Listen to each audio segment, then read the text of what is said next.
Tapos mayroon tayo isang Honda Click na 125 na inoverhaul dahil sa maingay yung kanyang makina. Yan, location pa rin natin mga sir dito sa Agoo yun mga sir. Yan, pero bukas luwas na ako ng Maynila. At itong unit na to, kabibili lang ng may-ari na taga Bawang pa to. Bawang La Union. At lagi tayo napapanood sa YouTube saka sa Facebook. Kaya nagtanong kagad si sir kung saan yung location. At ito nga, sinabi ko nga San Joaquin Norte, Agoo La Union. Tapat na ang ginagawang McDo. At ito ay bukas pa natin ito matatapos, gawa kasi na magpapalit tayo ng buong sigunyal dahil ang problema ng sigunyal niya mga sir ay connecting rod.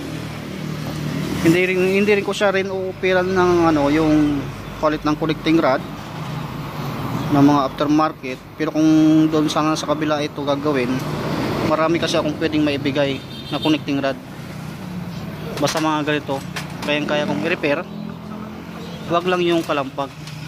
Connecting rod lang yung problema nito mga sir, saka yung block kasi masikip pa yung kanyang yung sigunyal bearing nya, side bearing. Maluwag lang, palitin na rin to.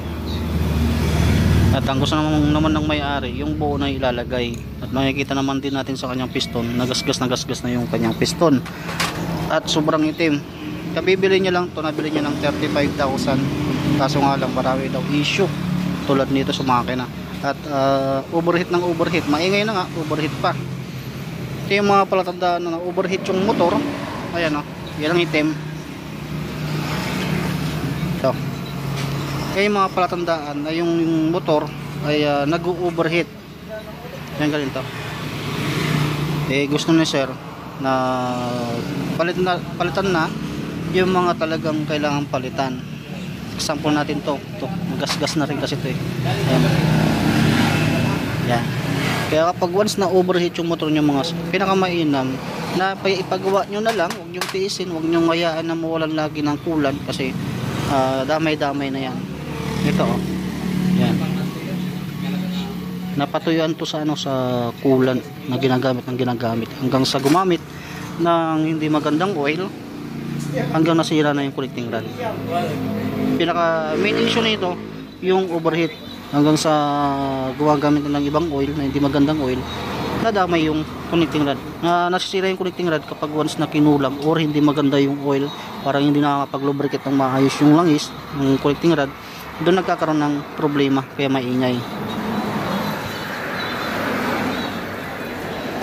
Yan, kaya ugasan mo natin to. Tapos nagpa-deliver pa ako ng buong sigunyal, nagagaling pa ng Maynila. Bukas pa ng umaga dating nun, kaya bukas ito matapos. Yan, tapos meron tayo isang gagawin na version 3 na hanggang 50 lang or 60 pinaka maximum na takbo. Eto na mga sir, nalinisan na natin yung crankcase. Ayan, pumuti na siya kasi ginamitan natin ng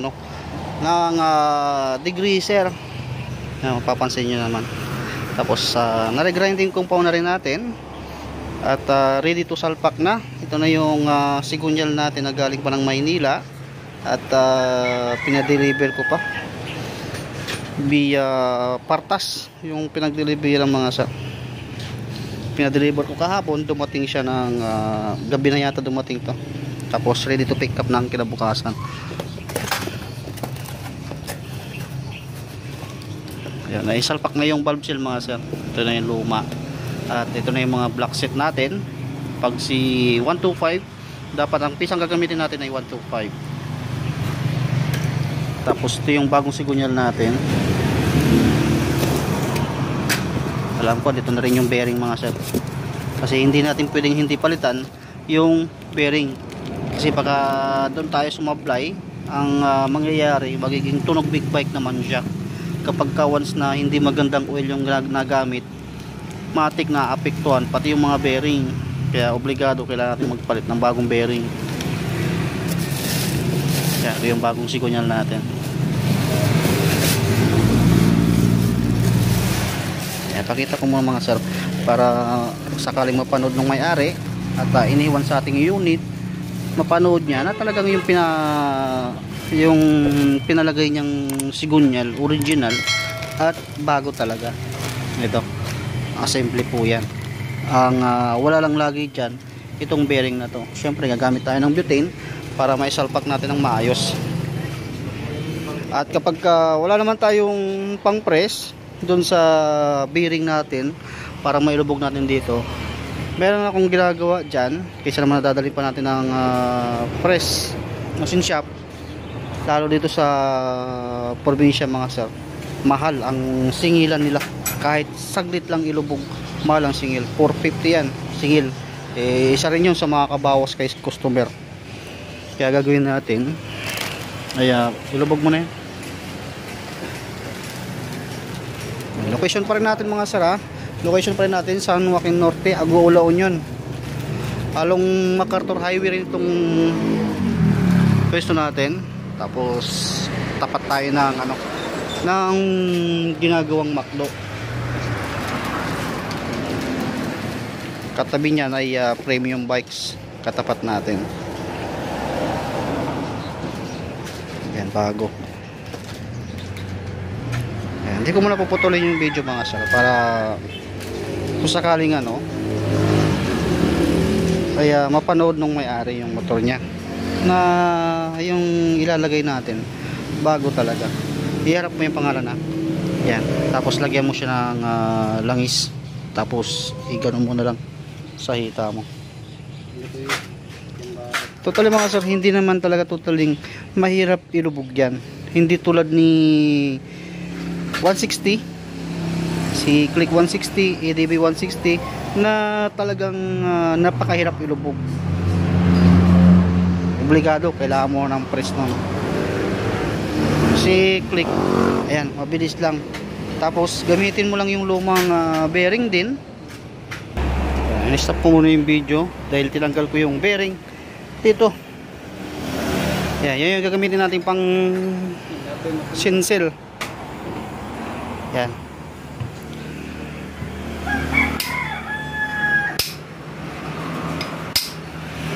Dahan-dahan nyo lang yan.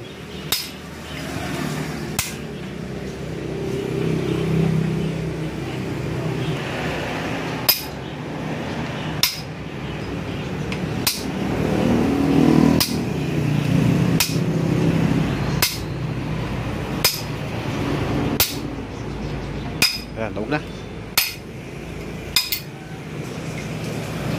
Ayan, nilabog na natin yung sikunyal niya. Ganun yung ginagawa namin. Pero sa kabila, dahil nga may press na kami, hindi na namin kailangan pang pukpukin. Pero magkakaroon din naman ako yan dito.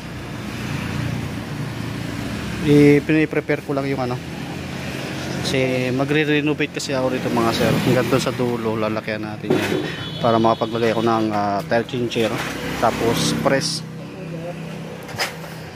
at yung remapping. Yan. Susunod naman natin gagawin ay paiinitan natin to.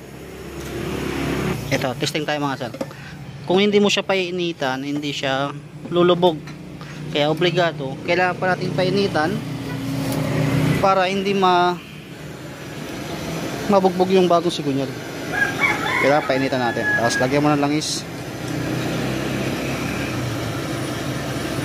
Painitin nyo yan sa loob ng 15 minutes.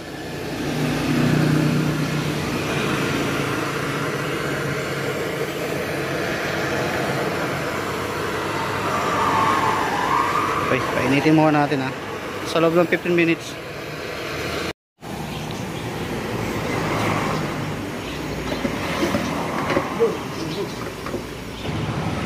Ayan, bali kalahati lang yung nailubog natin dahil nahilaw. Kaya tatanggalin natin uli, saka natin siya pa ay initan uli. Medyo hindi kasi maganda yung ginagamit nating butane. Ayan, para matanggal natin, balik natin yung nut, saka tuktukan natin pa angat. Ito na mga sir, nailubog na natin yung sigunyal at lalagyan na natin siya ng sealant gamit ang Vita Gray para maisalpak na natin yung isang case. Papansin nyo, yan pa yung natin, tinanggal natin sa pagkakalagay sa karton, wala yung dowel at yun yung luma.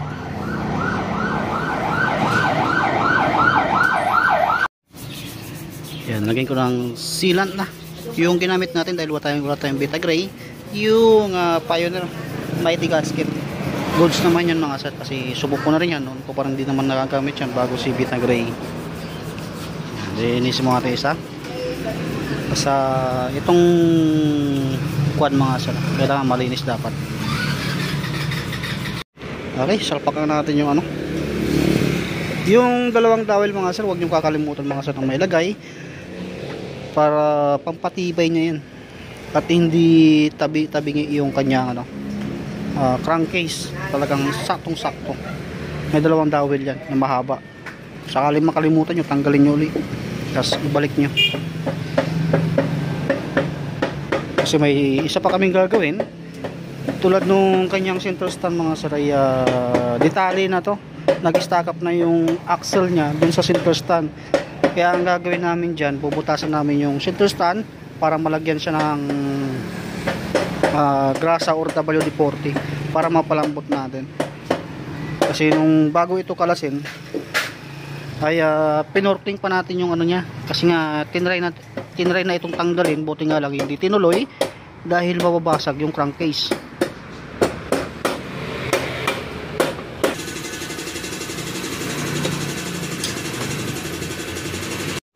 Ito, sunod naman natin yung piston ring na i-arrange at ilagay doon sa piston.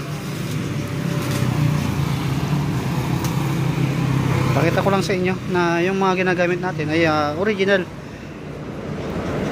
para kahit paano wala si customer na yung motor nya ay pinaglalagay nating pisa ay original. Kasi yun naman talaga ang gusto niya, ang original lang ang ilagay. Yan, mapapansin nyo meron akong brake fluid na nakapatong dyan. Gawa kasi ng ina-applyan ko ng ito, yung center stand nya. Kasi yung brake fluid mga sir, mainit yan pag binubuhos natin doon. Wala naman din maapektuhan dyan, kaya binubuhos natin paunti-unti. Pero mamaya bubutasan pa rin natin yan, kumbaga para maibisa lang kahit papano. Okay, tingnan kasi yung ano, yung piston.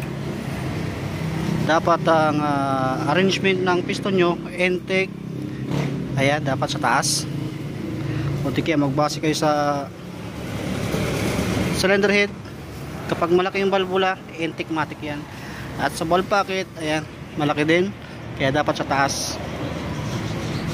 Base gasket dapat walang sealant, kasi isa yan sa mga babara doon sa oil line papuntang head. At dowel yan dapat mayroon para hindi ma-deform yung block natin. Tapos apply nyo ng langis to, pampadulas.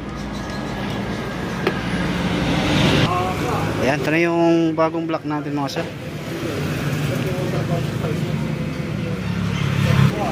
Ayan, salpakan natin.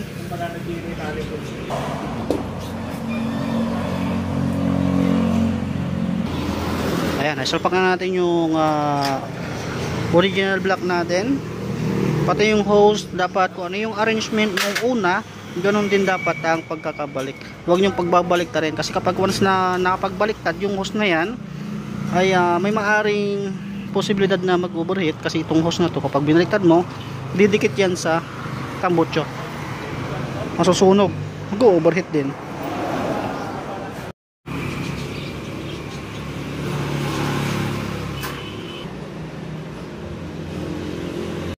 Ayan, nalagyan natin yung cylinder head.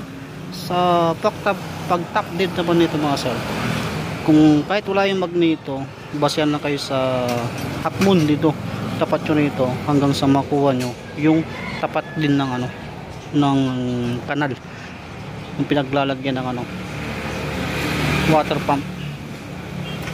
Ayan, pagka natap dead nyo yan, natap dead nyo dito, pag pinaandar nyo siya kaagad, pagka nabuo na ay start siya kaagad. Saka valve clearance 10 saka 24 pa rin.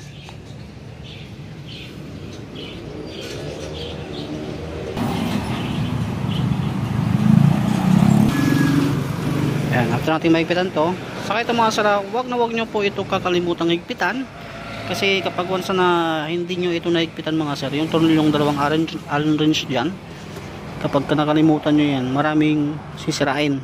Andyan na yung babaluktot yung balbula, piston mabubutas, pati sigunyal na, damay-damay na yan. Yan, kaya pinaiwan ko muna to para may palatandaan na ito hindi pa nahihigpitan. Kasi lalagyan muna natin yung timing chain, half moon, para may pwersa tayo sa pag naghihigpit tayo. Eto na mga sir, patayin na natin yung makina at ready to salpak na sa kanyang chassis. Magneto oil seal saka yung pulley oil seal, mga bago yung nilagay natin dyan mga sir, kasi sira na rin yon. Gawa kasi ng pagka-once na natutuyan tayo ng langis, isa yan sa mga nasisira din yung mga oil seal. CVT na lang, salpakan natin doon sa kanyang chassis mga sir.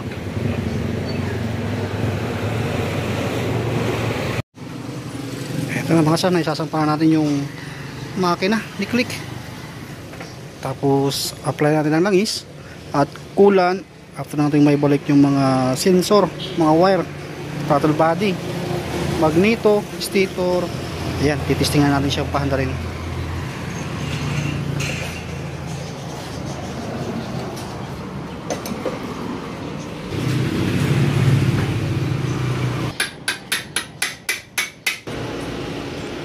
Ilagay na natin yung swing arm axle nya, tapos susunod na natin yung mga wire, stator, tapos throttle body. Ayan, pag naibalik natin yan, pwede natin paanda rin ito. Kapit muna natin, tapos maya balikan natin ulit after may kabit equally ito. Ito na mga sir, bali nalagay na rin natin yung mga sensor. Langis na lang yung nilalagay, saka coolant, yung preno, pero yung pwede natin ito paanda rin.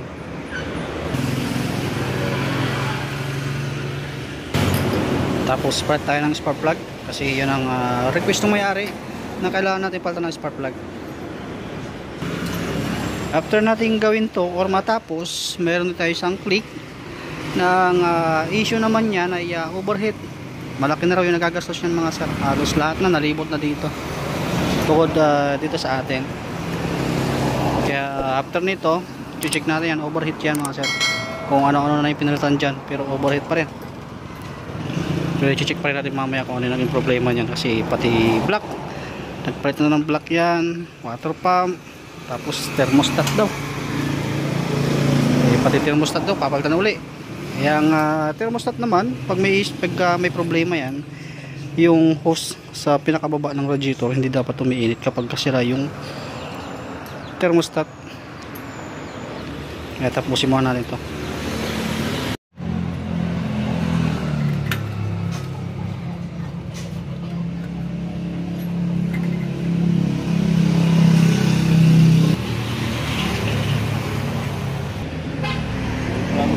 Okay.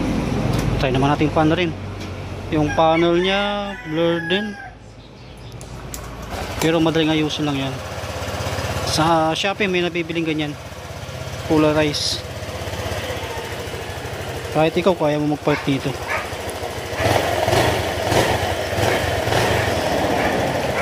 Yan, tahimik na yung makina niya ngayon, wala na yung tulog kuliglig. Kapag once na connecting rod ang problema, parang may bakal na nag-uupugan dyan sa loob. Dahil nagpalit na tayo ng bagong sigunyal, yan, goods na goods na. Tapos ngayon gagawin natin muna, ipapainitin natin. Kilometer nito 66,900, 8 pa lang, medyo bata pa. Painitin mo natin ito mga sir, para ma-check natin kung may linkage or bubulwak. Yan, ang mga sir, pinapainit pa natin mabuti ito. Under observation pa rin natin, kasi kailangan natin i-under observation. Gawa kasi ng siyempre bagong baba makina, at yung mga hose kailangan natin i-fitting para makita natin kung may leak, para kapag kinuha ni customer ay hindi siya problema. Kaya painitin mo ito. Ito mga sir, bali golds na itong motor na to. Dinadiagnose na lang natin para makita natin. Dahil pinainit natin ang pinainit pa kanina, na edit lang ay na shortcut na lang natin yung video, kasi nga gawa ng mahaba kapag kinumpleto natin yung video. sobrang init na yung makina. At pag hinawakan mo naman tong hose taas baba para sumiinit, ibig sabihin matagal nang umaandar yung motor. Tapos goods na goods na yung andar niya. Lahat naman ng overhaul namin ay may mga warranty, basta hindi lang mapabayaan sa langis. Pero kung sakaling meron kayong kaibang naririnig at pina-check nyo sa amin at sinabi namin na goods na walang problema, parang sa mga version 3 lang yan mga sir. Marami mas siguro yung version 3, may mga tik. Pag bumili kayo ng bagong pisa, ganon din yung kalalabasan niya.